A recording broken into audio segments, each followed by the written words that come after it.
Entonces, ahora estamos comenzando con estos temas, tomas espirituales y elementos e instrumentos, en los cuales vamos a hablar de cómo ir tomando nuestra ciudad. Hemos hablado que la ciudad tiene cuerpo, alma y espíritu, al igual que nosotros. El cuerpo de una ciudad es lo que vemos físicamente, sus edificios, sus calles, sus avenidas.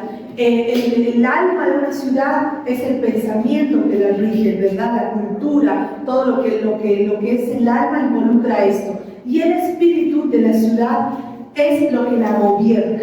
Y en este momento el que la gobierna precisamente no es Jesucristo, está siendo gobernada por muchos entes de las tinieblas que nosotros tenemos que ir ganando territorios, ¿verdad? Entonces es necesario e importante que la ciudad sea gobernada por Jesucristo y necesitamos establecerlo.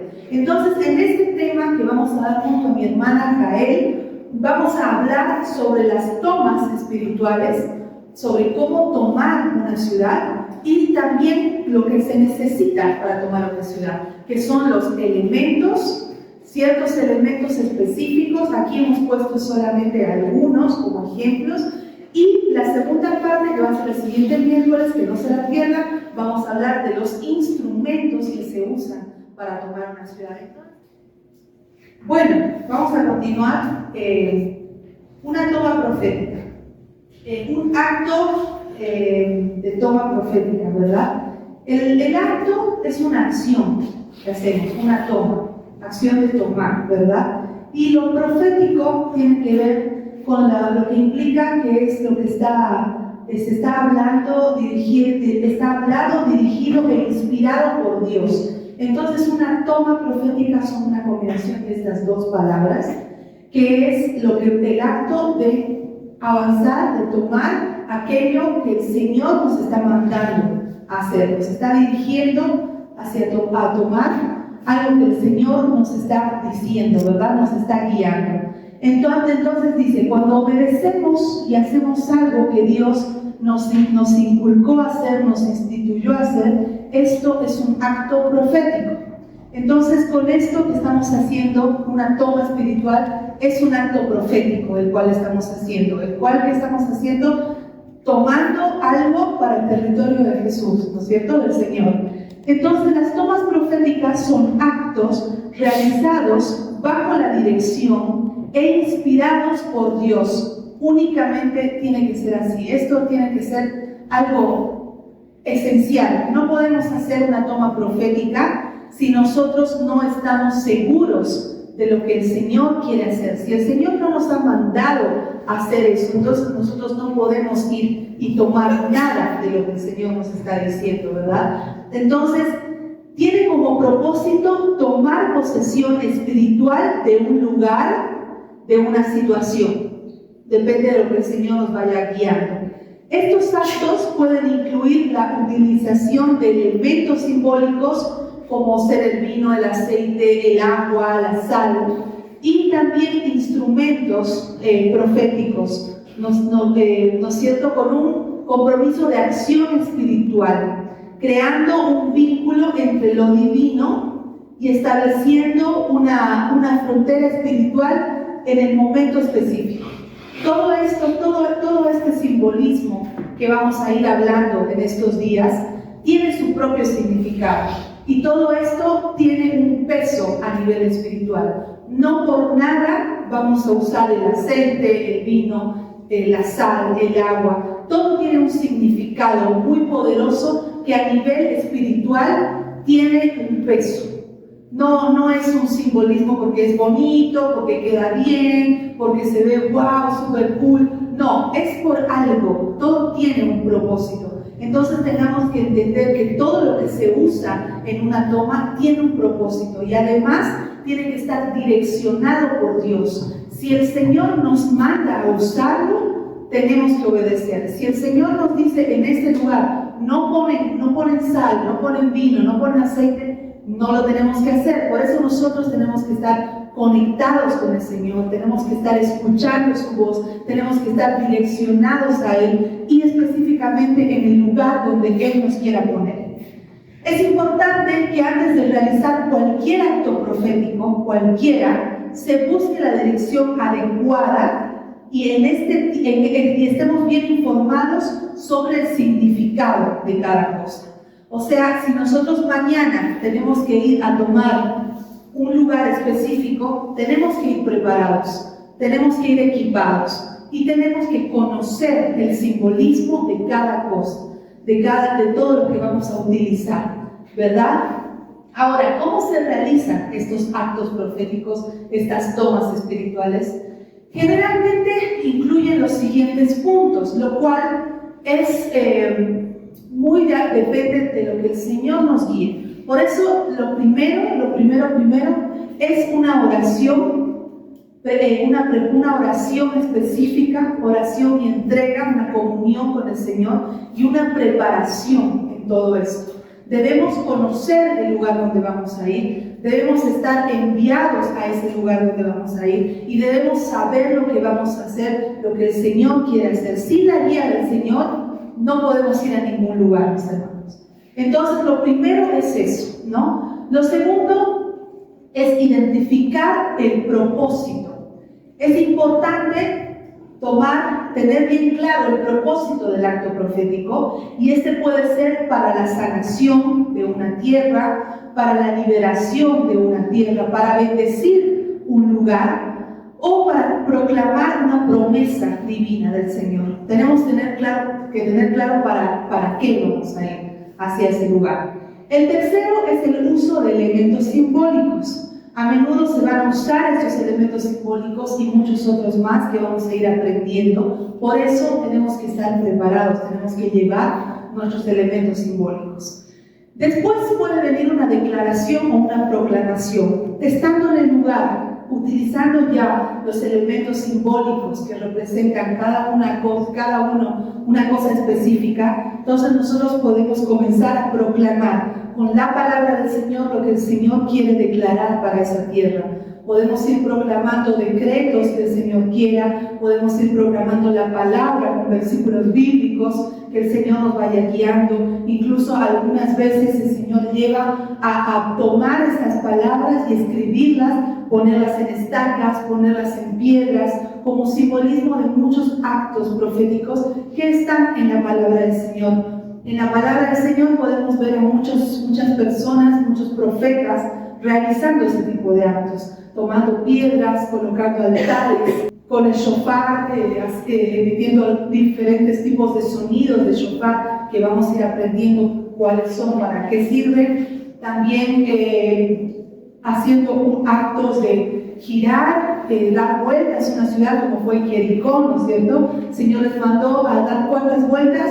7 vueltas para que caigan los muros. Entonces tenemos que estar muy alerta a lo que el Señor quiere hacer. Todo lo que hagamos, todo lo que llevemos de simbolismo, todo lo que proclamemos en una toma profética, tiene que estar guiado por el Señor, por el Espíritu Santo. No podemos darnos el lujo de ir y hacer algo que nosotros, por nuestra carne, queramos hacer. Si el Señor nos dice no lo podemos hacer. Si el Señor nos dice sí, sí tenemos que hacerlo. Entonces ahí tenemos que estar atentos los ojos espirituales, atentos los oídos espirituales y sobre todo estar en unidad. No podemos estar de un lado queriendo hacer una cosa y al otro el hermano otra cosa, ¿verdad? Tenemos que estar unidos. El Señor trabaja en unidad. Por eso estas cosas están siendo muy importantes para este nivel que estamos avanzando, ¿no? Después hacer la acción física, que será el derramamiento del vino, derramamiento del aceite, tal vez sal, si es más específico, depende, ¿no? Hacer estas cosas. Y por último, después de hacer todas estas cosas proféticamente, simbólicamente, hacemos una oración de cierre en el cual sellamos muchos actos proféticos, cerramos todo lo que hayamos abierto, declaramos para lo que tenemos que soltar y cerramos con una oración de cierre poderosa. Y por último, algo muy importante, que tenemos que hacerle un seguimiento, ¿verdad? No podemos dejar el territorio así. Tenemos que ir y hacer un seguimiento, tenemos que ver qué es lo que ha pasado, el antes y el después de esta toma que impacta espiritualmente. Entonces, mis hermanos, es muy importante el tema de las tomas proféticas. Es esencial y es imprescindible que nosotros estemos guiados por el Espíritu Santo y no hacer nada por nuestra carne, por nuestro deseo. Yo he estado he estado en varias tomas proféticas, y todas las tomas proféticas en las que el Señor me ha permitido participar siempre han sido diferentes. El Señor a veces se ha movido de diferente forma, ha querido hacer diferentes cosas, ha querido usar diferentes elementos, incluso diferentes instrumentos. Entonces no son todas iguales. Pueden haber tomas proféticas en el agua, pueden haber tomas proféticas en los montes, en los lugares altos, y pueden ser muy diferentes a las que vamos a hacer en los lugares bajos. Por eso es importante todos estos temas, que estemos atentos, que estemos preparados para ver qué es lo que vamos a hacer. Son todas diferentes porque el Señor quiere algo diferente para sus territorios, ¿verdad? Él nos va a demostrar. Así que confiemos, mis hermanos, y tengamos fe que el Señor nos va a usar y ya nos está preparando. Así para mis hermanos, sé que muchas veces al inicio nos hemos preguntado ¿para qué sirve el vino y el aceite? ¿O por qué el vino y el aceite? El vino proviene de la palabra vino. Vamos a empezar explicando el significado. Y esta palabra proviene del latín, que se traduce directamente como vino. Todos lo conocemos. Pero en el contexto bíblico histórico, mantiene ese significado como una bebida representativa o que representa tanto la alegría como el sacrificio en nuestra tradición. Tenemos primeramente el símbolo de la alegría y bendición. Les voy a hacer una pregunta que pueden ir reflexionando durante la presentación, que es: ¿cómo creen que el uso del vino en las celebraciones bíblicas reflejan la relación en Dios con la humanidad?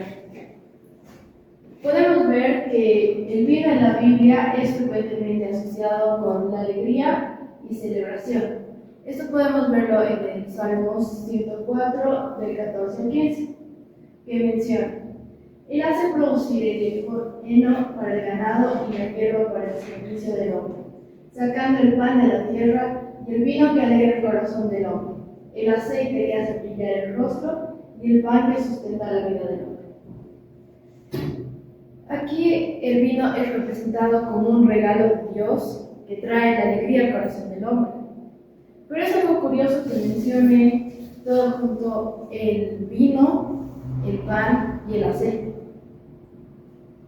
que es representado también como un regalo de Dios, pero este indica una parte de su provisión abundante que Dios nos da para el bienestar humano, tanto físico como emocional.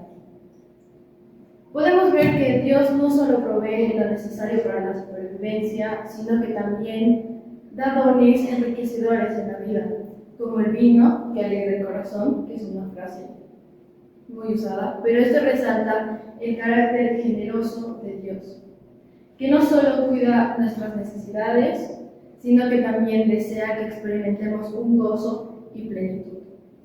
La Biblia también nos enseña que todo lo que Dios ha dado es bueno, pero debemos tener sumamente cuidado y usarlo sabiamente y con gratitud. Les voy a hacer una pregunta más. ¿Por qué piensan que Jesús eligió específicamente el vino como símbolo de su sangre en la última cena? Tenemos el vino como símbolo de la alianza y la sangre de Cristo. Podemos ver que en el Nuevo Testamento el vino adquiere un significado más profundo, algo que durante la cena Jesús utiliza el vino como un símbolo de su sangre, estableciendo un nuevo pacto entre Dios y la humanidad.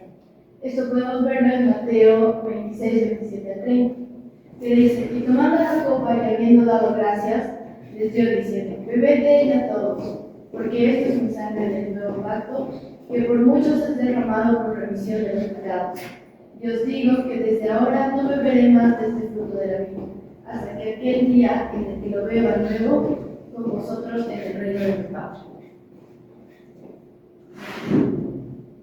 Es curioso curioso que el Señor mencione que el vino es símbolo es símbolo de su sangre. Pero podemos ver que en este versículo Jesús identifica el vino con su sangre, como ustedes saben, diciendo: esto es mi sangre del nuevo pacto, que por muchos es derramado por remisión de los pecados. La referencia de la sangre tiene un significado muy sacrificial, evocando las prácticas del Antiguo Testamento, en los que la sangre era sacrificio de los animales, era derramada para expiar los pecados del pueblo.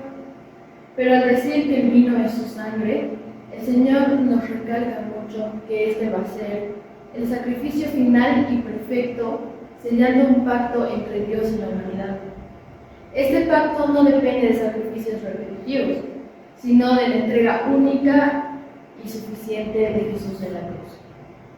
Cuando Jesús menciona el nuevo pacto, lo hace referencia a la profecía de Jeremías 31-34, donde Dios promete establecer un nuevo pacto con su pueblo, uno en que la ley estaría escrita en sus corazones, y donde Dios perdonaría sus iniquidades y no se acordaría más de sus pecados. La sangre de Cristo es simbolizada por el vino, pero es el medio por el cual se establece el pacto a través de su sacrificio. El vino, al representar esta sangre, se convierte en un símbolo del perdón y la gracia divina que Dios tiene con la humanidad.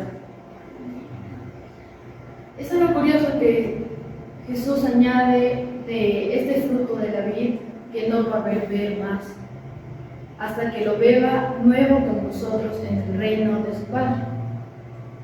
Esa declaración es apunta hacia una esperanza futura, cual es esencial en la fe cristiana.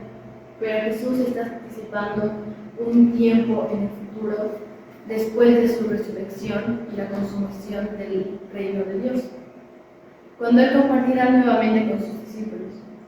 Esto es un recordatorio de que la muerte de Jesús no es el final, sino el comienzo de una nueva era que culminará en la victoria final de Dios sobre el pecado y la muerte.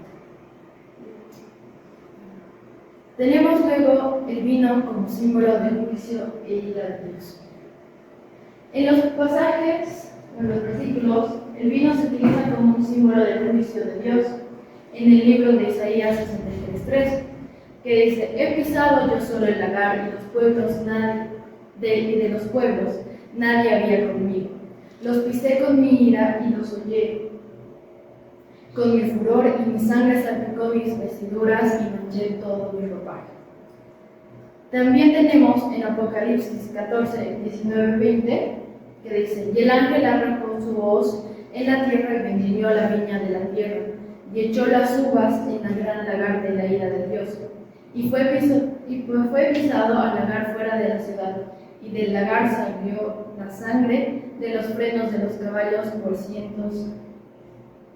600 estadios. Podemos ver que en estos versículos el vino, específicamente el proceso de pisar las uvas en el lagar, es utilizado como un poderoso símbolo de juicio divino. Esta imagen representa cómo Dios es un viticultor que pisa las uvas, que es una metáfora visual y vívida que comunica la intensidad y la severidad de su juicio sobre las naciones y los impíos. Tanto en Isaías como en Apocalipsis, el lagar se convierte en una imagen central del juicio. El lagar es en la cultura agrícola de la antigüedad era el lugar donde se pisaban las uvas, o donde las uvas eran pisoteadas para extraer el jugo, que luego se convertía en vino. Pero en estos versículos, sin embargo, el lagar no produce vino, sino produce sangre, simbolizando la destrucción y juicio que Dios ejecuta sobre aquellos que se han rebelado contra Él. En Isaías 63:3, Dios declara que Él solo ha pisado el lagar. Esto enfatiza mucho que el juicio es exclusivamente su prerrogativa y que nadie puede compartir o inferir con su justicia. La imagen de la vestidura de Dios manchada con sangre es una representación vívida de su acción decisiva y soberana al juzgar a las naciones que han pecado. Este acto no es arbitrario, sino que una respuesta justa a la maldad que ha prevalecido. En Apocalipsis 14, 19, 20, el gran lagar de la ira de Dios es una imagen apocalíptica que representa el juicio final. Aquí el vino que sale del lagar no es una bebida festiva que alegra el corazón, como hemos visto anteriormente, sino que representa la sangre de los impíos que han sido juzgados. La magnitud de este juicio es tan grande que la sangre fluye en cantidades descomunales, lo que subraya la veracidad del juicio divino en los últimos tiempos. El uso del vino en estos versículos contrasta mucho el simbolismo en otros lugares de la Biblia, donde representa la alegría, bendición y redención, pero en este lugar no es un símbolo de celebración. Aquí el vino simboliza la ira y la justicia de Dios. En cambio, su significado resalta mucho la naturaleza dual del vino como símbolo bíblico, que puede representarse tanto como la bendición y como el juicio, dependiendo del contexto. Luego tenemos el vino como símbolo del amor y la intimidad. Tenemos en Cantares 1:2 que este símbolo no solo refleja la relación entre los amantes hermanos, sino que también ha sido interpretado alegóricamente como una representación del amor entre Dios y su pueblo, o entre Cristo y la Iglesia. En este versículo podemos ver que el vino es comparado con el amor, porque mejores son los amores que el vino. El vino es conocido por ser una bebida que trae alegría, como decíamos, que se disfruta en celebraciones y momentos de regocijo. Pero aquí podemos comparar el amor del amado con el vino que la amada está expresando. Podemos decir que aquí, aunque el cantar de los cantares puede ser leído como un poema de amor entre dos personas, es una representación de amor entre Dios y su pueblo, o entre Dios y la Iglesia. Así que el vino simboliza el amor divino, que es más dulce y satisfactorio que cualquier placer terrenal. En este amor de Dios, es como el mejor de los vinos, que es inagotable, profundo y capaz de llenar el corazón humano de manera que es inexplicable.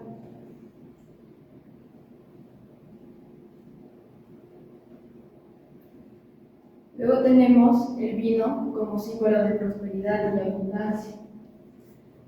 El vino también es un símbolo de prosperidad y abundancia, que en la Biblia podemos señalar en Génesis 49, 11, 12, que es la bendición de Jacob a su hijo Judá, incluyendo una referencia al vino como un símbolo de riqueza y prosperidad, que dice: él lavará su vestido en vino, su manto en sangre de uvas.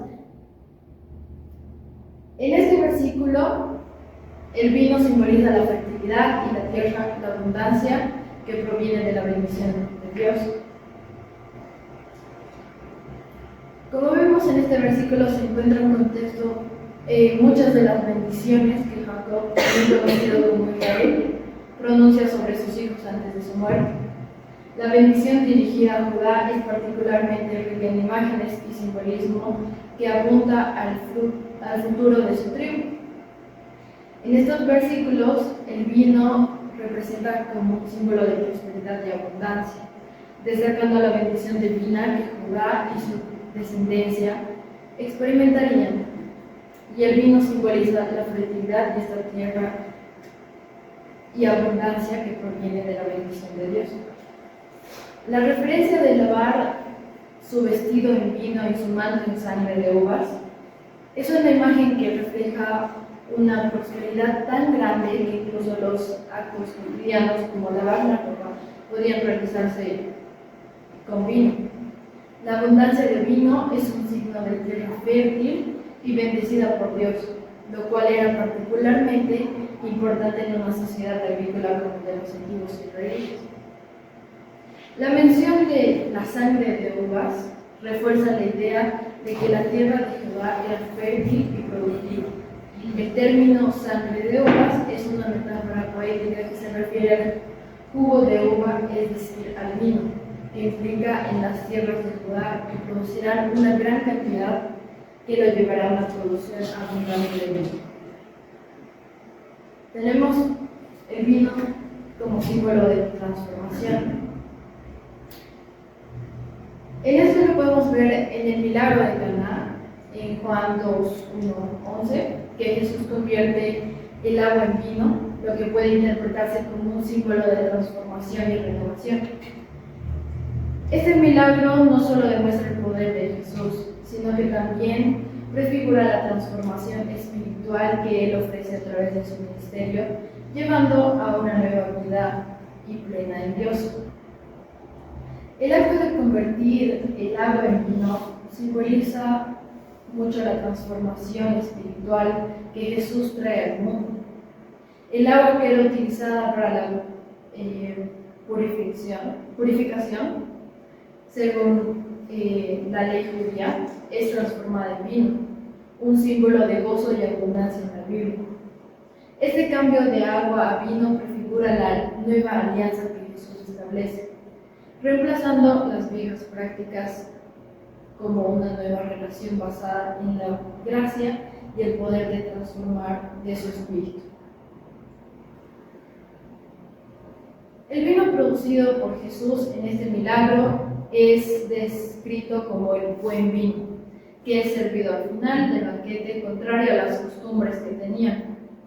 Este detalle es significativo, pues indica que Jesús está trayendo algo mejor y nuevo al pueblo de Dios, simbolizando la nueva alianza en su sangre que será derramada para la salvación de muchos.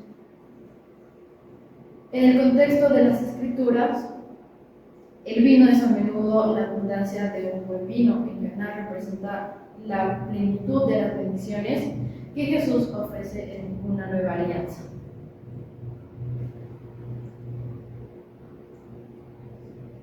Ahora pasamos al aceite en la Biblia. El aceite proviene de la palabra oleum, que es una palabra latina de aceite, que específicamente era de oliva, y en la Biblia simboliza la unción, la consagración y la presencia del Espíritu Santo. Tenemos el aceite como símbolo de consagración y unción.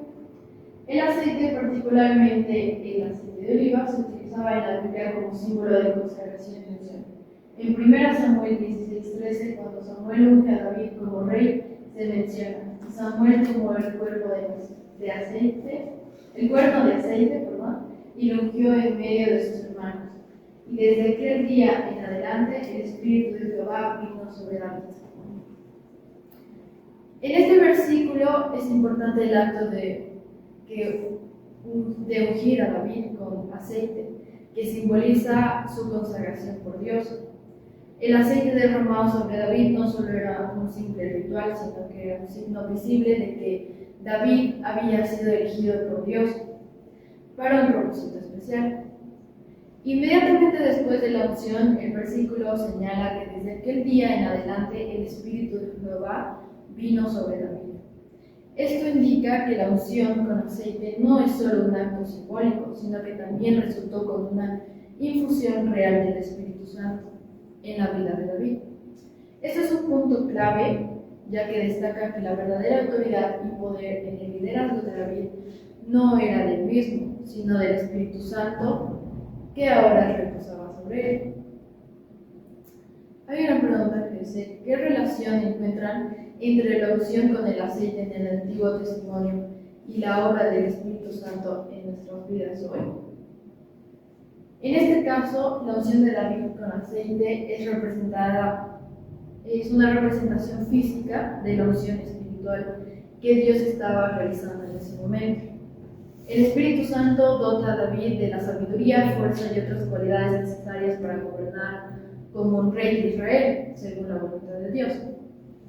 Este evento figura la manera en la que el Espíritu Santo opera en nosotros, capacitándonos y guiándonos para cumplir con los propósitos de Dios en nuestra vida. Además, la unción de David tiene implicaciones proféticas. David no se convierte en rey de inmediato, pero desde el momento de su unción, él es el rey elegido por Dios. Esto anticipa su futuro reinado, el hijo de David. El acto de unción también sirve para diferenciar el liderazgo de David del de Saúl, el rey anterior. Mientras que Saúl fue ungido, su desobediencia a Dios resultó en el retiro del Espíritu Santo. En contraste, David es ungido con aceite y el Espíritu de Dios, que permanece sobre él, indicando que su reinado será conforme al corazón de Dios. Esto encontramos en 1 Samuel 13:14. Tenemos al aceite como símbolo del Espíritu Santo. El aceite también representa el Espíritu Santo en diversas partes de la Biblia. En Isaías 61:1, el profeta declara: el Espíritu de Jehová, el Señor, está sobre mí, porque me ungió Jehová. Me ha enviado a predicar buenas nuevas a los abatidos, a vendar a los quebrantados de corazón, a publicar libertad a los cautivos y la libertad de los prisioneros. La unción con aceite aquí es un símbolo de poder y presencia del Espíritu Santo. Nos muestra cómo la unción del Espíritu Santo nos puede ayudar a tener libertad, llevar buenas nuevas, que es la noticia del perdón, al que nos convoca Jesús mismo a través de su vida y testimonio.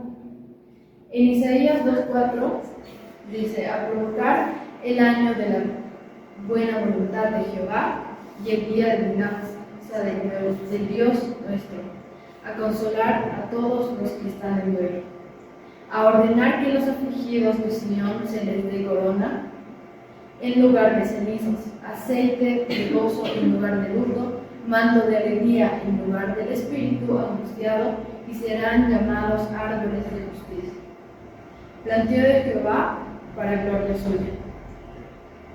Reivindicarán las ruinas antiguas y llevarán los asociados asolamientos primero y restaurarán las ciudades arruinadas, los escombros de muchas generaciones.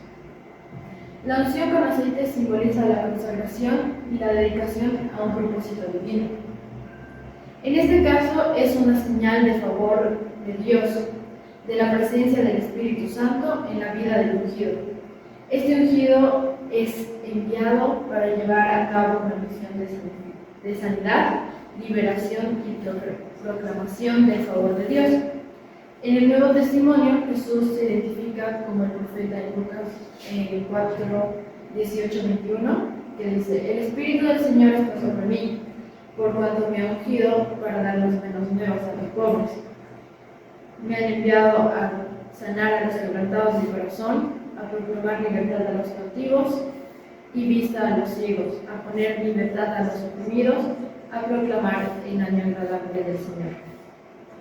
Pero ¿de qué manera podemos aplicar el ejemplo del buen samaritano en nuestra comunidad de vida diaria?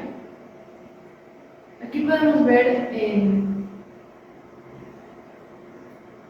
Lucas 4:18, dice: y enrollado el libro, él dio el ministro y se sentó, y los ojos de todos en la sinagoga estaban fijos en él, y comenzó a decirles: hoy se ha cumplido la escritura delante de nosotros.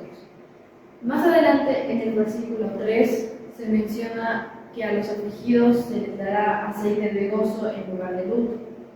Aquí el aceite se convierte en un símbolo de alegría, consuelo y restauración. El óleo de gozo reemplaza el luto, lo que sugiere una transformación divina de la tristeza en alegría. Y este cambio es una promesa de redención y renovación que Dios nos ofrece. El versículo también habla de un manto de alegría que reemplaza el espíritu angustiado. Este manto, junto con el óleo de gozo, representa una cobertura protectora de la gracia y la paz de Dios que rodea y consuela a los que están en dolor y sufrimiento. En el pasaje concluye con una promesa de restauración que es: reedificarán las ruinas antiguas, restaurarán las ciudades arruinadas, los escombros de muchas generaciones. El uso del aceite en este contexto no solo simboliza sanación y alegría personal, sino que también apunta a una restauración colectiva y redención de la comunidad.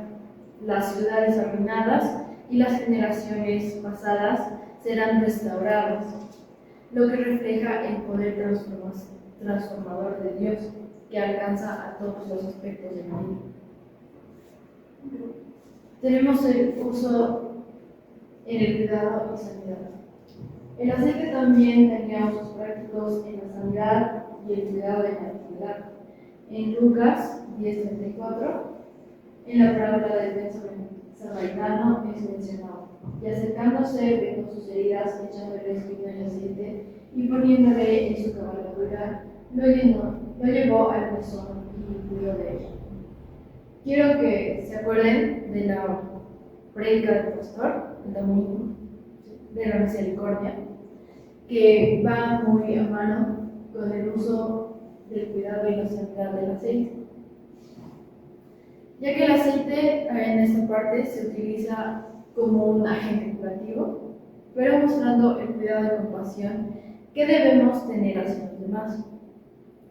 Como les decía, el pastor nos hablaba mucho de esta parábola acerca de la misericordia, que va más allá de las propiedades físicas.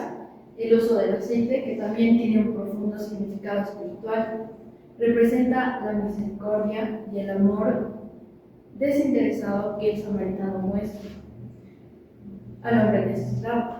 El aceite, al ser un elemento que sana y alivia, se convierte en un símbolo de cuidado que todos debemos tener unos por los otros, especialmente hacia aquellos que están en un dolor o sufrimiento. Aunque en este contexto específico el aceite se utiliza de manera práctica, en la tradición bíblica el aceite a menudo simboliza la unción y la presencia del Espíritu Santo.